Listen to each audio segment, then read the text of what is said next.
Yo! What is good? Welcome back to Josh on Point mga pare. So ngayon ang pag-uusapan natin, ano ba ang nangyayari sa relationship pag may cheating na involved? Hit mo na yung like button, share mo na rin, and let's go! Bad boy shake ala kill, ako 10 toes down.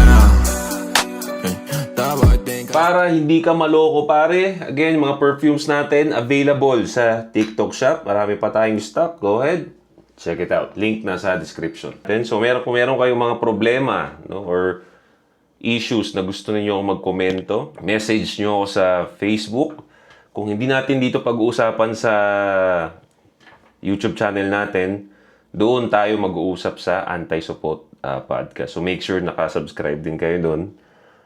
Parami na ng parami subscriber namin doon, bro. Alright? So palaki na ng palaki yung community natin. Ang saya na. So, go ahead. Huwag kayo papauli doon. Sir, gusto ko lang i-share. Nasa sitwasyon ako ng relasyon na halos mag-isang taon na kami ng babae ko.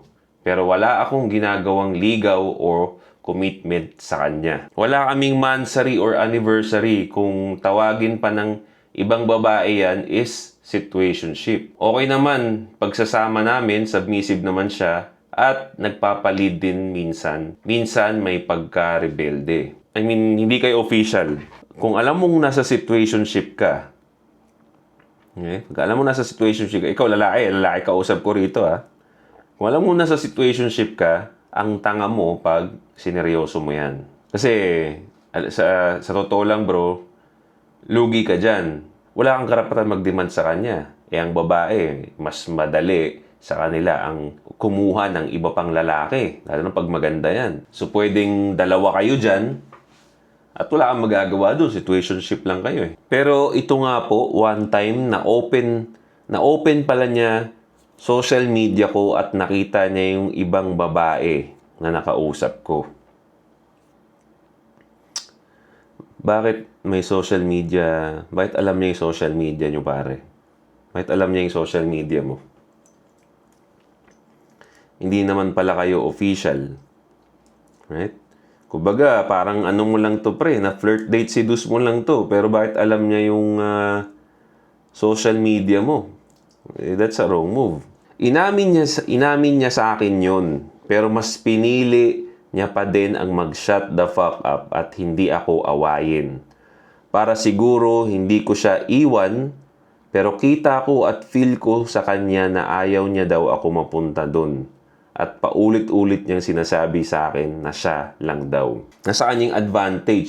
Since kasi ito, napatunayan niya nga dito dahil nung nahuli siya, may mga kachat na iba, imbis na umalis si girl or magalit, nagstay. No? Huwag ka na di mo na kailangan mag-cheat sa akin ka lang. Naintindihan ko yung ginagawa mo. Parang ganun, parang naintindihan pa si tropa. And automatically, for sure, papasok sa isip ninyo na parang, for the keeps tong babae na to. Gustong-gusto niya ako kahit nahuli niya ako. At hindi naman ako nagre-response dun sa nakita niya sa social media ko. Kumbaga, binaliwala ako at wala akong kahit anong explanation. Hanggang sa na-realize ko na, sa kabila ng mga nakita niya sa messenger ko, hindi siya umalis. Hindi niya ako inaway at lalo pa niyang ginagalingan sa mga bagay na mapapasaya ako mula sa pag-aasikaso, sex at iba pa. So ngayon, nagkaroon tuloy ako ng appreciation sa kanya. Tama lang ba na hindi ko na ipaalam sa kanya na natuwa ako dun sa naging desisyon niya na hindi ako inaway o pinag-explain sa nalaman niya? Maraming salamat sir. Bago lang ako nakikinig sa'yo, di pa kita kilala. Medyo may konting knowledge na ako about sa ganitong galawan. If ever mapansin mo to, itago mo na lang yung name ko if makontent. So, sabi dito ni Tropa, ngayon lang daw siya nakinig sa atin.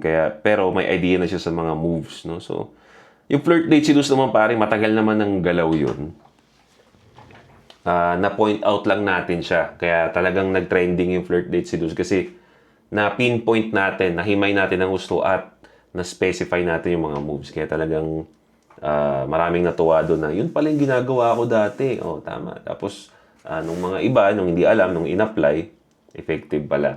No? Pupunta tayo doon sa bakit sobrang submissive na itong babae na to. Nahuli niya itong nag-cheat wala naman silang official na relationship, but she chose to stay. Gusto lang kita pare bigyan ng ng pang overthink lang din, no? Overthink at the same time parang may alam ka lang, no? Parang may alam ka lang.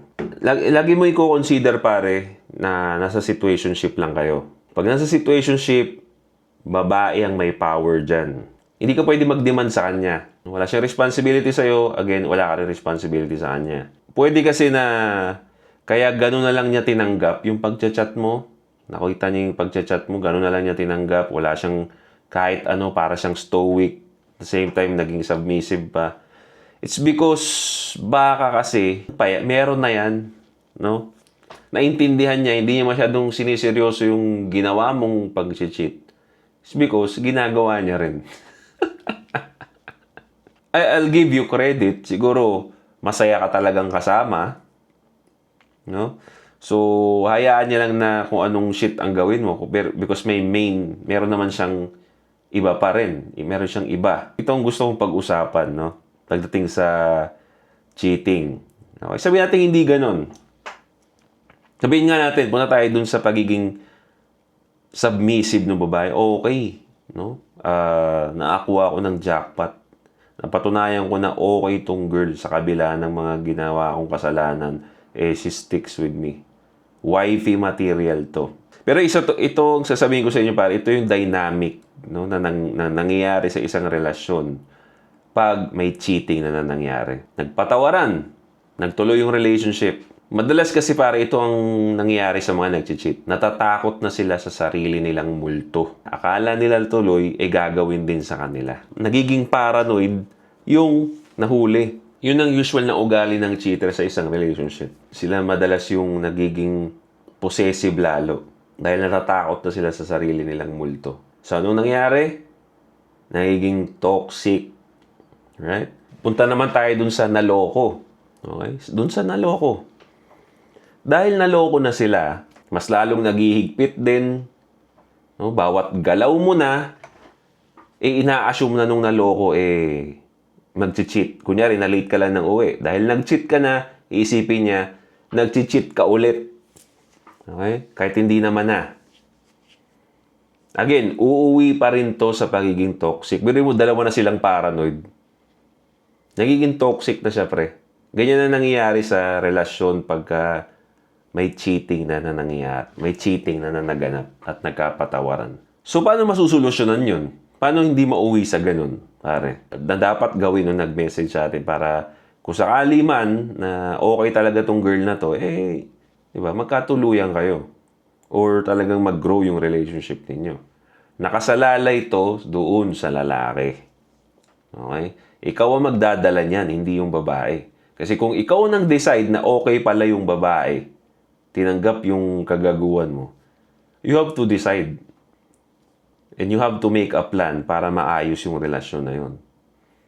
Tanggalin mo, di ba? Yun ang next step. Tanggalin yung pagiging paranoid mo. Huwag kang tanga. Biruin mo, ikaw yung nagloko, tas ikaw yung napaparanoid. Pinagigpitan mo rin yung babae, ikaw nga yung nagloko.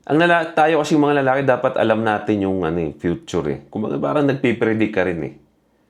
Yeah, huwag kang tanga. At the same time, expect mo na, baka gantihan ka niyan. Di ba? Expect mo na. Kasi ganun tayo, di ba? Pag pupunta tayo sa mga medyo sketchy na lugar, may ini-expect ka ng trouble. Kaya ready ka na. So, dapat maging ganun ang mindset mo. Maging ready ka para hindi ka ma-blindside. It's either ituloy yung relasyon o hindi na lang. Para wala kang isipin. Pero pag tinuloy mo, nakakita ka ng green flag sa babae dahil pinatawad ka, kailangan maging ready ka rin. Di ba? Yun yung gagawin mo pag ikaw yung nanloko. Now, dun sa naloko mo, kailangan mo rin i-expect na magiging paranoid talaga sa iyan. So, kailangan may baguhin ka sa mga habit mo. Kailangan mag-update ka na, tatawag ka na. Yun, kung talagang nakita mo na for the keeps talaga yung babae, para hindi siya maparanoid. Para, alam mo yun, mawala yung pagiging paranoid niya. At syempre, mapapagastos ka rin talaga dyan because syempre, susuyuin mo yan. Kailangan talaga makalimutan niya yung ginagawa niya. So talagang ilalabas-labas mo yan na kayong dalawa lang.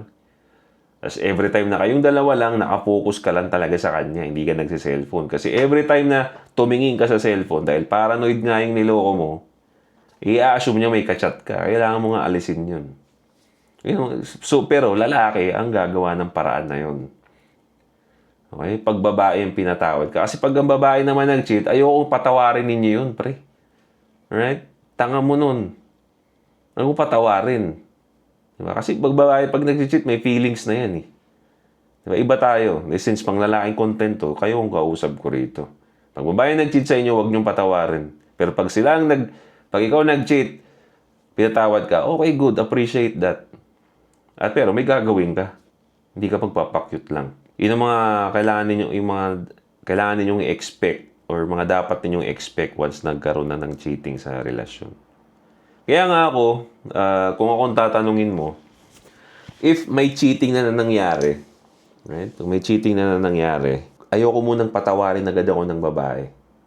Hiwalay talaga muna kami. The fact na nag-cheat ka na, pre, sabihin na nga natin, totoo, naghahanap ka lang ng bagong ulam. But, hindi naman kasi papasok talaga sa isip mo yun pagka okay yung esme mo eh. Diba? Pag nabibigay niya yung gusto mo sexually, hindi ka naman mag-iisip ng humanap pa ng iba. So, may mali. So, pag nag-cheat, kailangan, para sa akin, hiwalay talaga. Para maisip mo rin bilang lalaki, ano bang gusto ko talaga?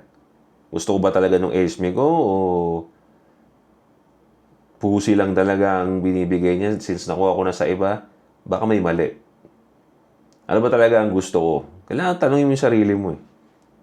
Kasi maging okay kayo, pinatawad ka. Kasi nandun ako sa mindset na pinatawad ka. Paano kung maisip mo na naman, di ba?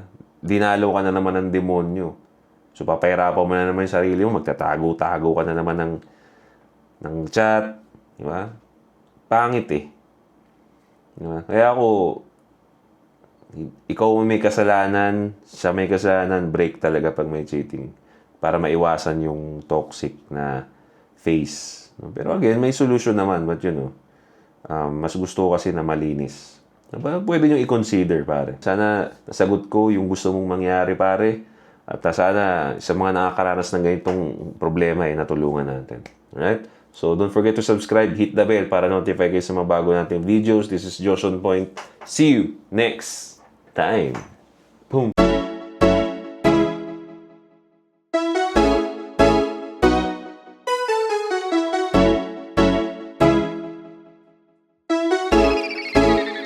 GFAB.